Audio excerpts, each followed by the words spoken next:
नमस्कार, राधे राधे। कैसे हैं आप लोग? उम्मीद है आप लोग अच्छे होंगे। अभी तक हम सिंगुलर से प्लूरल बनाना, नाउन की परिभाषा और उसके प्रकार, पार्ट्स ऑफ स्पीच कितने होते हैं, इसके बारे में अध्ययन कर चुके हैं। आज की इस वीडियो में जो मोस्ट इम्पोर्टेंट टॉपिक है, द पार्ट्स ऑफ स्पीच, शब्द भेद किसे कहते हैं और ये कितने प्रकार के होते हैं, इसके बारे में अध्ययन करेंगे। तो इसमें जो पार्ट्स ऑफ स्पीच होता है, वाक्य में प्रयोग के अनुसार शब्दों को भिन्न भिन्न भागों में विभाजित किया जाता है। जो वाक्य होता है प्रयोग के अनुसार जो शब्द होते हैं अलग अलग भागों में विभाजित किया जाता है सबको। इन्हें ही हम शब्दभेद या पार्ट्स ऑफ स्पीच कहते हैं। यह कहा जाए कि प्रत्येक भाषा में शब्दों का प्रयोग उनके कार्य के आधार पर भिन्न भिन्न रूपों में किया जाता है। अंग्रेजी भाषा में शब्दों के रूपों को पार्ट्स ऑफ स्पीच कहा जाता है। और ये जो पार्ट्स ऑफ स्पीच होते हैं हमारे कितने होते हैं? 8 होते हैं। 8 प्रकार के होते हैं जो पार्ट्स ऑफ स्पीच हैं। अगर आपसे कोई पूछता है कि पार्ट्स ऑफ स्पीच कितने प्रकार के होते हैं, तो आप लोगों को झट से आंसर देना है कि 8 प्रकार के होते हैं। अब वो आपसे नाम पूछ लेगा 8 प्रकार कौन कौन से होते हैं, तो देखो कौन कौन से होते हैं। पहला हमारा नाउन, संज्ञा कहते हैं इसको हिंदी में। दूसरा है हमारा प्रोनाउन, इसको सर्वनाम कहते हैं। तीसरा है हमारा एडजेक्टिव, इसको हम विशेषण कहते हैं। चौथा है हमारा क्रिया, वर्ब, क्रिया कहते हैं। पांचवा है हमारा एडवर्ब, इसको क्रिया विशेषण कहते हैं। छठवां हमारा प्रपोजिशन है, संबंध सूचक शब्द। सातवां हमारा कंजक्शन है, जिसको संयोजक कहते हैं। और आठवां हमारा इंटरजेक्शन है, जिसे हम विस्मय सूचक शब्द कहते हैं। तो आप लोगों के सामने ये पार्ट्स ऑफ स्पीच के 8 प्रकार दिए हैं। ध्यान से देख लो और इन्हें अपनी कॉपी पर नोट कर लो। ठीक है, नोटबुक होगी उस पर नोट कर लो, आराम से याद करना। ठीक है, तो 8 नाम आप लोग याद कर लेना। इनके बारे में अध्ययन करते हैं। पार्ट्स ऑफ स्पीच की परिभाषाएं उदाहरण सहित। इसमें जो आगे अध्ययन किया जाएगा, हमको जो पार्ट्स ऑफ स्पीच आपको बताया गया है कि 8 प्रकार का होता है। कितने? 8 प्रकार का होता है। इनकी परिभाषाएं क्या हैं, उदाहरण क्या है इनके, इसके बारे में अध्ययन किया जाएगा। तो इसमें जो पहला बताया गया था आपको नाउन, हिंदी में इसको क्या बोलते हैं? संज्ञा बोलते हैं। क्या बोलते हैं? संज्ञा। तो संज्ञा होती क्या है? क्योंकि देखो हिंदी व्याकरण में भी आपसे अगर हिंदी व्याकरण का पेपर होता है तो उसमें भी 8 के प्रकार पूछ सकता है नाम हिंदी में, या फिर उनकी परिभाषाएं पूछ सकता है। और इंग्लिश में भी आपसे पूछ सकता है, इंग्लिश व्याकरण में, इंग्लिश ग्रामर में। ठीक है, तो इसमें हिंदी और इंग्लिश दोनों में आपको परिभाषाएं बताई गई हैं। तो उन परिभाषाओं को आप लोग नोट कर लेना, याद कर लेना। तो नाउन क्या होता है, संज्ञा क्या होता है? किसी व्यक्ति, वस्तु, स्थान को प्रकट करने वाले शब्द को नाउन या संज्ञा कहते हैं। किसी व्यक्ति का नाम हो सकता है, किसी वस्तु का नाम हो सकता है, किसी स्थान का नाम हो सकता है। इन सब को प्रकट करने वाले शब्द क्या कहलाते हैं? हमारे संज्ञा कहलाते हैं। क्या कहलाते हैं? तो यहाँ पे जो इंग्लिश में परिभाषा दी है, a noun is a word used as the name of a person, place और थिंग। ठीक है, वही किसी वस्तु, व्यक्ति, स्थान को प्रकट करने वाले शब्द संज्ञा कहलाते हैं। या आप लोग ये याद नहीं कर पाओ तो बोल देना भाई, noun is the name of a person, place और थिंग। क्या बोलोगे? Noun is the name of a person, place और थिंग। किसी व्यक्ति, स्थान के नाम को संज्ञा कहते हैं। ठीक है, जैसे सोहन, क्या? सोहन, सोहन, ये नाम आ गया। ठीक है, इसको हम संज्ञा कहेंगे। रीता ले लो, रीता,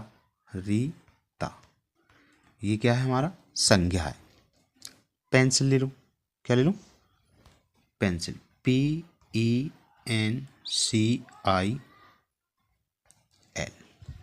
पेंसिल ले लिया। एलिफेंट ले लो, ELEPHANT, एलिफेंट। हाथी। ठीक है, मुंबई ले लो, MUMBAI, मुंबई हो गया। स्कूल ले लो, SCHOOL। ठीक है, ये सब क्या है, हमारी संज्ञा है। एग्जाम्पल दिया हुआ है इसमें, Ashoka was a great king.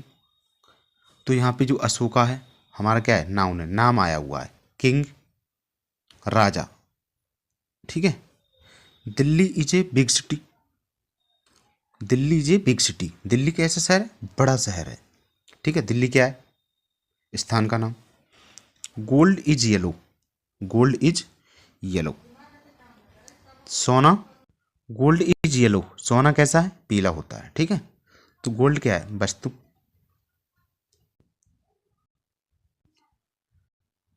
The sun is very hot. ठीक है, यहाँ पे सन क्या है, हमारा noun. He is in the class, वह क्लास में है। द रोज स्मेल स्वीट, जो गुलाब की खुशबू होती है सुगंधित होती है, मीठी होती है। कम हियर मोहन, मोहन यहाँ आओ। Honesty is the best policy, ईमानदारी सच्ची नीति है। ठीक है, ये सभी उदाहरण हैं हमारे। तो उपयुक्त वाक्यों में अशोका, किंग, दिल्ली, सिटी, रोज, सन, गोल्ड, क्लास, ऑनेस्टी, पॉलिसी और मोहन, जो ऊपर वाक्य दिए गए हैं। ठीक है, इन सब का प्रयोग नाउन की तरह हुआ है। किसकी तरह हुआ है, नाउन की तरह हुआ है। ठीक है, तो आप लोग नाउन छांट लोगे। किसी व्यक्ति, वस्तु, स्थान के नाम को संज्ञा कहते हैं। बस आप लोगों को यही देखना है, वो नाउन हो जाएगा हमारा। ठीक, दूसरे पे चलते हैं। दूसरा हमारा प्रोनाउन था। क्या है, प्रोनाउन। यहाँ पे हमें प्रोनाउन दे रखा है, प्रोनाउन के बारे में अध्ययन करेंगे। प्रोनाउन होता क्या है, सर्वनाम किसे कहते हैं। ठीक है, हिंदी व्याकरण में भी पूछ लेता है, कभी कभी इंग्लिश ग्रामर में भी पूछ लेता है कि right the definition of pronoun. ठीक है, तो सर्वनाम वह शब्द है जो नाउन के स्थान पर प्रयोग किया जा सके। अगर आपसे कोई पूछे कि प्रोनाउन है क्या, बोल देना भैया नाउन के स्थान पर प्रयुक्त होने वाले शब्द सर्वनाम कहलाते हैं, संज्ञा की जगह। A pronoun is a word used in place of a noun. ठीक, a pronoun is a word used in place of a noun. जैसे आई, यू, ठीक है, दे, we, he, C, he, she, it. इन सबको आप लोग नोट कर लेना। I, you, they, we, he, she, it और भी बहुत सारे आधे। ठीक है, तो इसमें देखते हैं, पहला एग्जाम्पल है, मदन इज एबसेंट। मदन अनुपस्थित है। बिकॉज ही इज इल, वह बीमार है। ठीक है, दूसरा है the book is are where you left them. किताब वहीं है जहां तुमने छोड़ा था। ठीक है, जहां तुमने इसको छोड़ा था किताब वहीं है। ठीक, तो यहाँ पे जो ही है, ही, उपयुक्त वाक्यों में जो ही है और देम है, जो ही का प्रयोग हुआ है वो मदन के लिए हुआ है। किसके लिए, मदन के लिए। और जो देम का प्रयोग हुआ है, देम का प्रयोग हुआ है वो बुक के लिए ही हुआ है। किसके लिए, बुक के लिए यूज हुआ है। ठीक है, तो इसमें वही दर्शाया गया है कि उपयुक्त वाक्यों में ही और देम सर्वनाम है, प्रोनाउन है हमारे, अभी अभी बताया था। क्योंकि ही का प्रयोग मोहन के लिए, मदन है। ठीक है, यहाँ पे मदन लिख लेना, मदन के लिए, और देम का प्रयोग बुक्स के लिए हुआ है।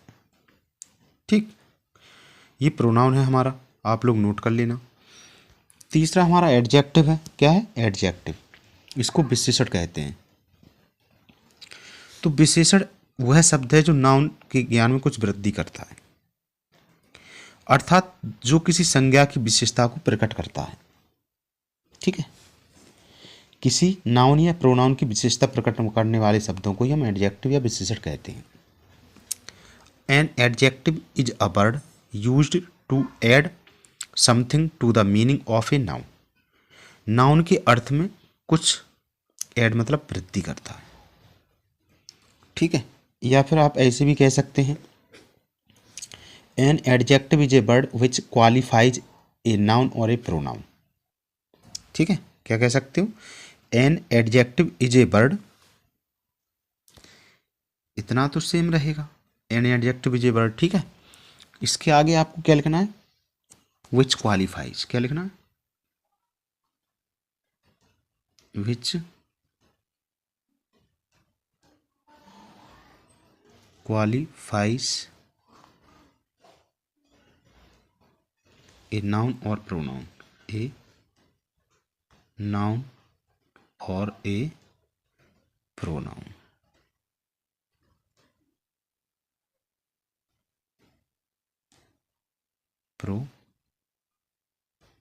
नाउन, ठीक है,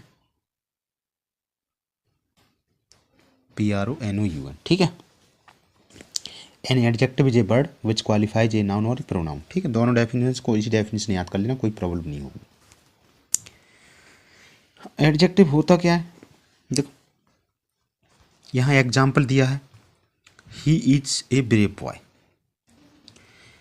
ही मतलब प्रोनाउन हो गया, ब्रेव मतलब बहादुर हो गया। वह है बहादुर, बॉय मीन्स लड़का है, वो कैसा लड़का है, बहादुर लड़का है।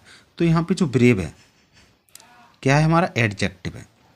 There are 30 boys in the class, 30 मतलब 30, गिनती है, ठीक है, एडजेक्टिव ऑफ नंबर।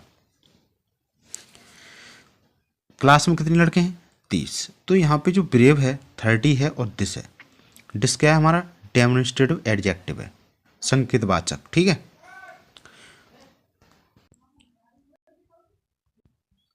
उपयुक्त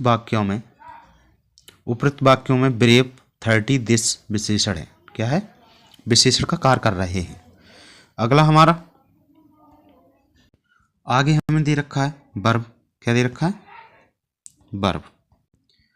वर्ब है, वर्ब होता क्या है, क्रिया वह शब्द है जिससे किसी व्यक्ति, स्थान या वस्तु के विषय में कुछ बताने के लिए प्रयोग किया जाता है, ठीक है। या कह दो वह शब्द जिससे किसी कार्य का करना या होना प्रकट होता है, वह शब्द जिससे किसी कार्य का करना या होना प्रकट होता है क्रिया कहलाता है। इंग्लिश में a verb is a word use to say something about some person place और थिंग, कुछ व्यक्ति, स्थान, वस्तु के विषय में कुछ बताने के लिए प्रयोग किया जाता है। यह कहें a verb is an action word that shows something is being done, कुछ होना, किसी कार्य का होना या करना, ठीक है। कैसे भी आप लोग को कह सकते हो, इसमें कोई समस्या नहीं है, ठीक है। आप लोगों को याद करनी है। जैसे एग्जाम्पल है, the girl wrote a letter, लड़की ने एक पत्र लिखा। Delhi is a big city, Delhi एक बड़ा शहर है। ही प्लेड क्रिकेट, वह क्रिकेट खेलता है।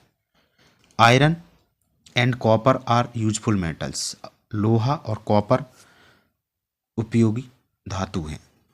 The earth moves around the sun, पृथ्वी सूर्य का चक्कर लगाती है, यह चारों तरफ घूमती है, ठीक है। तो यहाँ पे देखा जाए तो रॉट है, इज है, प्लेड है, आर है, मूव्स है, ये सभी क्या है, रॉट है, इज है, आर है, प्लेड है, मूव्स है। यहाँ पर wrote, is, are, played, moves, ये हमारी क्या है, क्रियाएं, ये क्या है, क्रियाएं। आगे हमारा एडवर्ब है, क्रिया विशेषण। क्रिया विशेषण वह शब्द होता है जो वर्ब, एडजेक्टिव तथा वाक्य में प्रयुक्त अन्य एडवर्ब की विशेषता प्रकट करता है। इंग्लिश में बात की जाए, an adverb is a word which modifies the meaning of a verb, adjective and another adverb used in the sentence, ठीक है। आप लोग इन्हें नोट करना, याद करना। अगर आपको देखो, वे शब्द जो किसी वर्ब, एडजेक्टिव या वाक्य की किसी अन्य एडवर्ब की विशेषता प्रकट करते हैं एडवर्ब कहलाते हैं। An adverb is a word which modifies a verb an adjective और एनोदर एडवर्ब। ठीक है, ये परिभाषा भी आप लोग नोट कर सकते हैं। कौन सी वाली? जो परिभाषा है दूसरी हमारी वो इस प्रकार है, an adverb is a word which modifies a verb an adjective और एनोदर एडवर्ब। ठीक है, ये वाली डेफिनेशन आप लोग नोट कर लेना, कोई प्रॉब्लम नहीं होगी, इसको भी याद कर लेना। ठीक है, ठीक है, आगे चलते हैं, उदाहरण देखते हैं।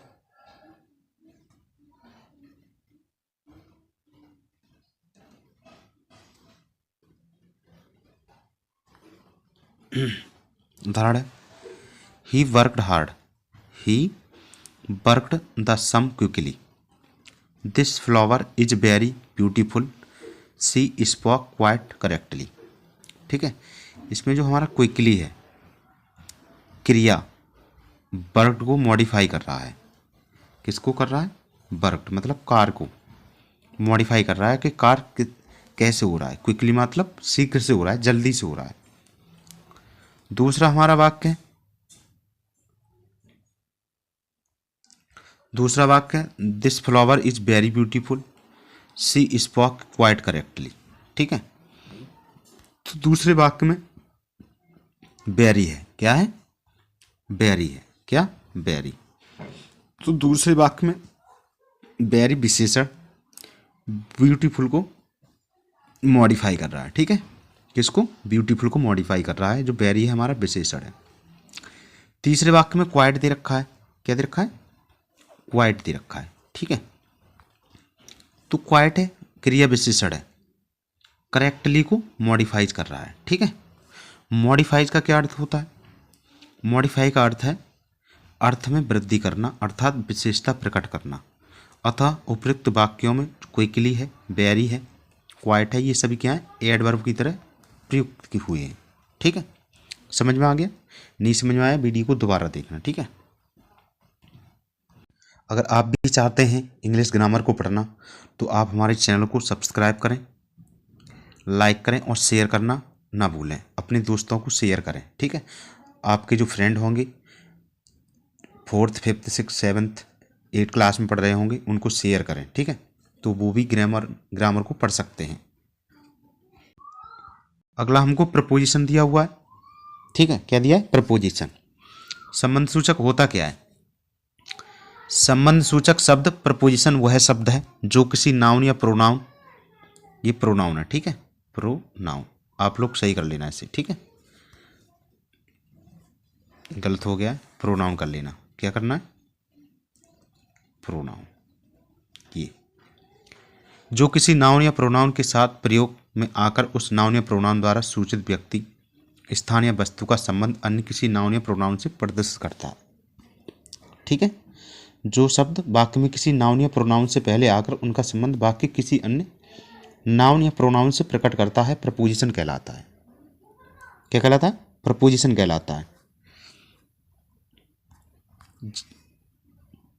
इंग्लिश में बात की जाए तो a preposition is a word used with a noun और pronoun to show how the person, place और thing denoted by the noun और pronoun stands in relation to something else. ठीक है, या ऐसे भी कह सकते हो, a preposition is a word placed before a noun और a pronoun to show its relation with other noun और प्रोनाउन। ठीक है, a preposition is a word, a preposition is a word placed before a noun और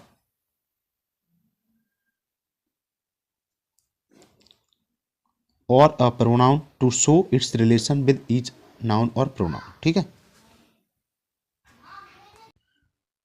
बस आपको याद रखना है जो संबंध सूचक शब्द होते हैं किसी नाउन या प्रोनाउन के पहले, ठीक है, किसी नाउन या प्रोनाउन से पहले आकर उनका संबंध बाकी किसी अन्य नाउन या प्रोनाउन से प्रकट करते हैं, प्रपोजिशन कहलाते हैं। ठीक, जैसे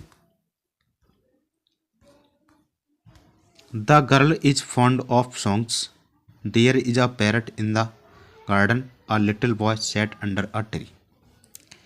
यहाँ पे देखने वाली बात है जो ऑफ है जो इन है और जो अंडर है, ये क्या है, हमारी प्रपोजिशन की तरह यूज हुए हैं। ठीक है, प्रपोजिशन के बारे में आपको एक वीडियो में पूरा समझाया जाएगा। ठीक है, अभी तो आपको डेफिनेशन एग्जाम्पल सहित है, आगे जब वीडियो प्रपोजिशन के ऊपर बनाई जाएगी या अध्ययन कराया जाएगा तो आपको उसको ध्यान से पढ़ लेना।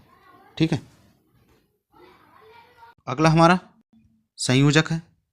कंजक्शन को कनेक्टर भी बोलते हैं। कनेक्टर मतलब कनेक्ट मतलब जुड़ना, और कनेक्टर जोड़ने वाला हो गया। कंजक्शन का मतलब ही है जोड़ना। संयोजक का मतलब है मतलब साथ, योजक मतलब जोड़ने वाला। तो संयोजक शब्द वह शब्द है जो दो शब्दों को या वाक्यों को जोड़ता है। या तो दो शब्दों को जोड़ेगा या दो वाक्यों को जोड़ता है, या वे शब्द जो दो शब्दों या वाक्यों को मिलाते हैं कंजक्शन कहलाते हैं। A conjunction is a word used to join two words or sentences. A conjunction is a word used to join two words or sentences. ये कह दो या बोल दो, a conjunction is a word which joins words or sentence with each other. ठीक है, तो यहाँ पे तो पढ़ते हैं। ठीक है, कंजक्शन है हमारा। इसमें एग्जाम्पल है हमारा, Rama and Hari are friends, 2 and 2 make 4, Mohan run fast but he missed the train. उपयुक्त वाक्यों में बात की जाए तो जो एंड है, दूसरे में एंड है और तीसरे में बट है, ये हमारे संयोजक हैं। पहले वाक्य में एंड राम और हरी को जोड़, दो शब्दों को जोड़ रहा है, राम को और हरी को। दूसरे वाक्य में एंड है द्वारा दो शब्दों 2 and 2 को जोड़ा गया है। ठीक है, किसको जोड़ा गया है? पहले वाक्य में राम, रामा और हरी को जोड़ा गया है, दूसरे में 2 and 2 को जोड़ा गया है, और जो तीसरा वाक्य है बट, मोहन रन फास्ट और ही मिस द ट्रेन, इन दोनों को जोड़ रहा है। ठीक है, तो कंजक्शन का काम ही जोड़ने का काम है। कनेक्टर मतलब जोड़ने वाला होता है, संयोजक होता है। ठीक है, तो इसमें जो एंड है और बट है हमारे क्या है, कंजक्शन है। ठीक, अगले में चलते हैं। इंटरजेक्शन क्या होता है, विस्मय सूचक शब्द क्या होते हैं, इनके बारे में अध्ययन करते हैं।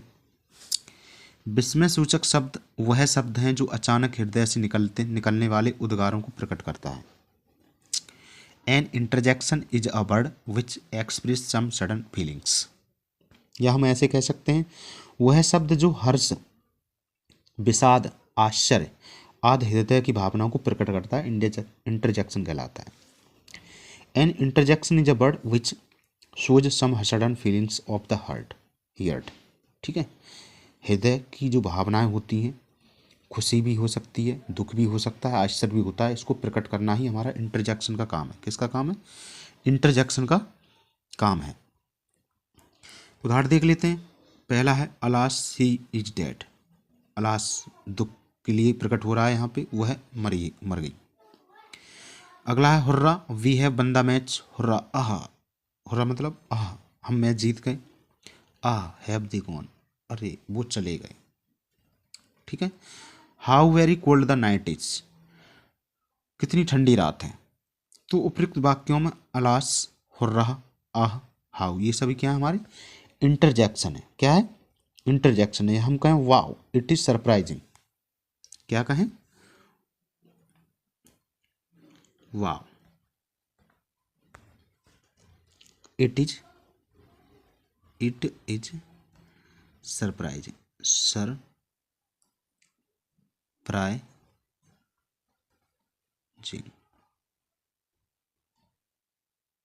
ठीक है, तो इसमें वाव इंटरजेक्शन हो जाएगा। क्या हो जाएगा? वाव इंटरजेक्शन हो जाएगा। ठीक है, इंटरजेक्शन का संबंध बाकी किसी अन्य शब्द के साथ नहीं होता है। इस बात को आप ध्यान रखना कि इंटरजेक्शन का संबंध बाकी की किसी अन्य शब्द के साथ नहीं होता है, और इसके बाद विस्मयादिबोधक चिन्ह लगाया जाता है। कौन सा चिन्ह होता है? ये, इस वाले चिन्ह को आप लोग ध्यान रखना, ये लगा हुआ है, सब वाक्यों में लगा हुआ है। ठीक है, ये हमारे पार्ट्स ऑफ स्पीच के 8 प्रकार थे, जिनकी परिभाषाएं हिंदी अंग्रेजी में आपको समझाई गई हैं और उदाहरण भी बताया गया है। तो आप लोग इन्हें नोट कर लेना और अध्ययन कर लेना। ठीक है, अब कुछ यहाँ पे आपको name the parts of speech in the following sentence. Parts of इस शब्द भेद का नाम बताना है जो निम्नलिखित सेंटेंस दिए गए हैं। पहला है Mohan sat on a wall. Where do you live? Edison invented the electric bulb. This flower is very beautiful. He gave me 5 rupees. ठीक है, तो आपको इसमें हम पार्ट्स ऑफ स्पीच का नाम लिखना है कि नाउन क्या है, नाउन है कि प्रोनाउन है कि वर्ब है, एडजेक्टिव है, एडवर्ब है, प्रपोजिशन है, कंजक्शन है, इंटरजेक्शन है। इनका नाम लिख के आप कमेंट बॉक्स में लिखना है। ठीक है, कमेंट बॉक्स में अपना आंसर देना है। आज के लिए बस इतना ही, अगली वीडियो मिलते हैं, तब तक के लिए।